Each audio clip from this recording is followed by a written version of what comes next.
ಇನ್ನು ರಾಜ್ಯದಲ್ಲಿ ಹೃದಯಾಘಾತಕ್ಕೆ ಸಾವಿನ ಸಂಖ್ಯೆ ಈಗ ಹೆಚ್ಚಳವಾಗ್ತಾ ಇದೆ. ಸರಣಿ ಸಾವಿನ ಬೆನ್ನಲ್ಲೇ ಆರೋಗ್ಯ ಇಲಾಖೆ ಕೂಡ ಎಚ್ಚೆತ್ತುಕೊಳ್ತಾ ಇದೆ. ಇವತ್ತು ಆರೋಗ್ಯ ಇಲಾಖೆ ಕಾರ್ಯದರ್ಶಿ ಮೀಟಿಂಗ್ ಮಾಡ್ತಾ ಇದ್ದಾರೆ.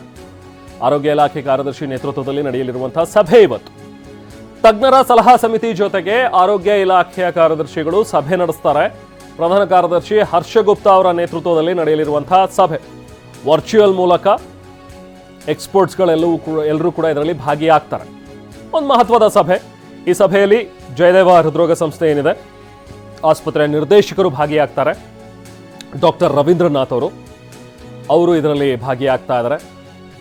ಜೊತೆಗೆ ಅವರ ಒಂದು ನೇತೃತ್ವದಲ್ಲಿ ಒಂದು ಸಮಿತಿ ಕೂಡ ಆಗಿದೆ. ಅಂದರೆ ಏನಕ್ಕೆ ಈ ರೀತಿ ಹೃದಯಾಘಾತ ಆಗ್ತಾ ಇದೆ, ಅದರಲ್ಲೂ ಕೂಡ ಯಂಗ್ಸ್ಟರ್ಗಳಲ್ಲಿ ಹಾಗೆ ಹದಿಹರೆಯದವರಲ್ಲೂ ಕೂಡ ಹೆಚ್ಚೆಚ್ಚು ಹೃದಯಾಘಾತ ಆಗ್ತಾ ಇದೆ. ಇನ್ನು ಸಭೆಯ ಬಳಿಕ ರಾಜ್ಯ ಸರ್ಕಾರಕ್ಕೆ ಒಂದು ವರದಿಯನ್ನು ಕೂಡ ಸಲ್ಲಿಕೆ ಮಾಡಲಾಗುತ್ತೆ.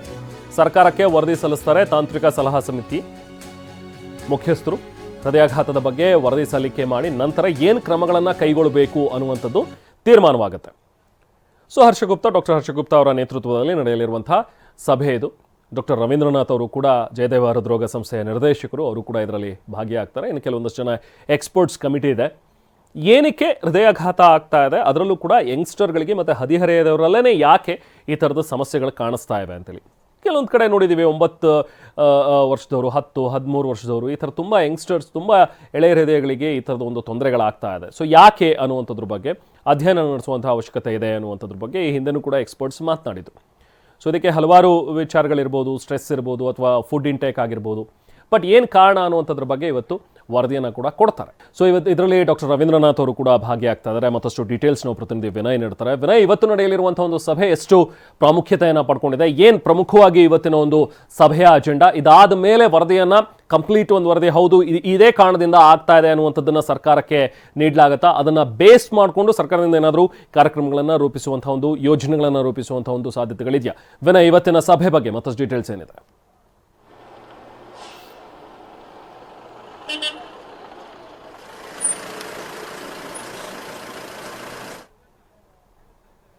ಬಹುಶಃ ಲೈನ್ ಕನೆಕ್ಟ್ ಆಗ್ತಾ ಇಲ್ಲ ಅಂತ ಅನ್ಸುತ್ತೆ. ವಿನಯ್, ನನ್ನ ಧ್ವನಿ ಕೇಳ್ತಾ ಇದ್ರೆ ಇವತ್ತಿನ ಸಭೆ ಬಗ್ಗೆ ನಾನು ಕೇಳ್ತಾ ಇದ್ದೆ.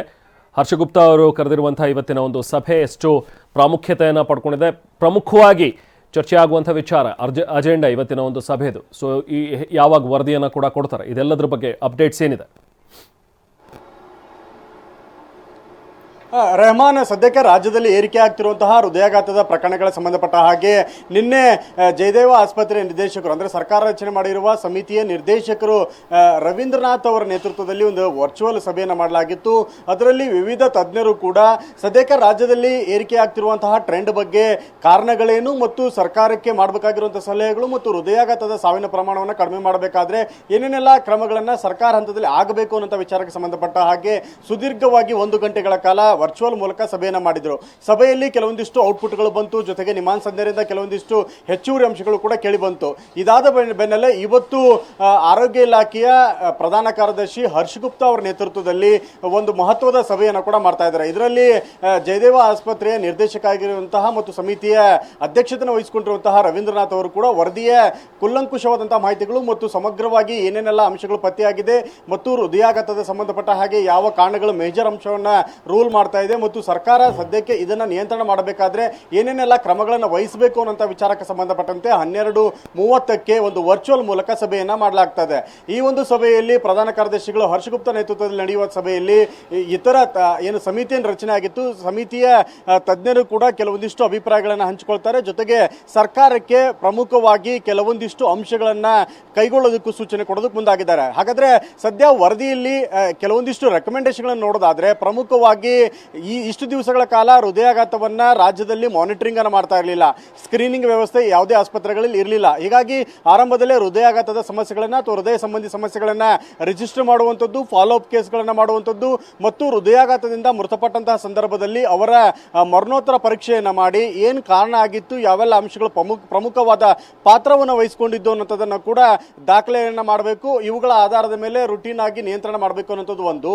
ಜೊತೆಗೆ ಏನು ಯುವಕರಲ್ಲಿ ಹೆಚ್ಚಿನ ಹೆಚ್ಚಿನ ಪ್ರಮಾಣದಲ್ಲಿ ಹೃದಯಾಘಾತಗಳು ಕಂಡು ಬರ್ತಾ ಇದೆ. ಹೀಗಾಗಿ ಈ ಸ್ಟಡಿ ಕೂಡ 45 ವರ್ಷ ಕೆಳಗಿನ ಮತ್ತು 18 ವರ್ಷ ಮೇಲ್ಪಟ್ಟವರ ನಡುವೆ ನಡೆದಿರುವಂತಹ ವರದಿಯಾಗಿದೆ. ಹೀಗಾಗಿ ಸದ್ಯ ಶಾಲಾ ಮಕ್ಕಳನ್ನ ಕೂಡ ಸ್ಕ್ರೀನಿಂಗ್ ಅನ್ನು ಮಾಡಬೇಕು, ಶಾಲಾ ಹಂತದಲ್ಲಿ ಇದನ್ನ ಕ್ರಮವನ್ನು ವಹಿಸಬೇಕು. ಕಡ್ಡಾಯವಾಗಿ ಹೃದಯ ಸಂಬಂಧಿ ಸಮಸ್ಯೆ ಮತ್ತು ಹೃದಯ ಸಂಬಂಧಿ ಸಮಸ್ಯೆ ಇಲ್ಲದೆ ಇರುವಂತಹ ಮಕ್ಕಳಿಗೂ ಕೂಡ ಒಂದು ಬಾರಿ ಮಾಸ್ಟರ್ ಹೆಲ್ತ್ ಚೆಕಪ್ ಅನ್ನ ಸರ್ಕಾರ ಹಂತದಲ್ಲಿ ಎಲ್ಲಾ ಶಾಲಾ ಮಕ್ಕಳಿಗೆ ಮಾಡಬೇಕು ಅನ್ನುವಂಥದ್ದು ಕೂಡ ಈಗ ಸರ್ಕಾರದ ಮುಂದೆ ಇಟ್ಟಿರುವಂತಹ ಸಲಹೆ.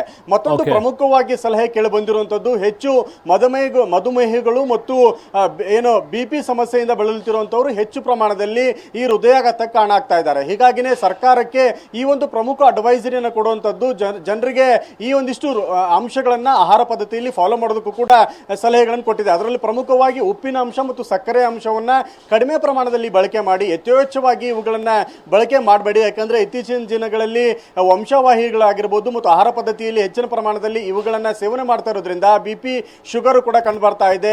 ಬಿಪಿ ಶುಗರ್ ಜೊತೆಗೆ ಅತಿಯಾದ ಬೊಜ್ಜು ಹೃದಯಾಘಾತ ಕಾರಣ ಆಗ್ತಾ ಇದೆ. ಹೀಗಾಗಿ ಇವುಗಳನ್ನು ಕೂಡ ಜನಸಾಮಾನ್ಯರು ಫಾಲೋ ಮಾಡಬೇಕು ಅನ್ನೋ ದೃಷ್ಟಿಕೋನದಲ್ಲಿ ಈ ಒಂದಿಷ್ಟು ಸಲಹೆಗಳನ್ನು ಕೊಡ್ತಾ ಇದೆ.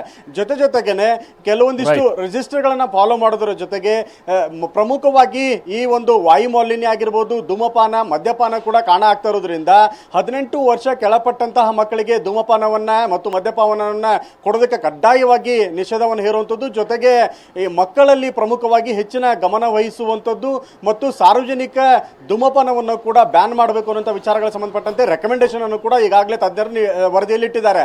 ಇದರ ಜೊತೆಗೆ ಹೃದಯಾಘಾತಕ್ಕೆ ಕಾರಣ ಏನು ಅನ್ನುವಂಥ ಎಸ್, ಥ್ಯಾಂಕ್ ಯು ತಮ್ಮ ಡೀಟೇಲ್ಸ್ಗೆ ವಿನಯ್.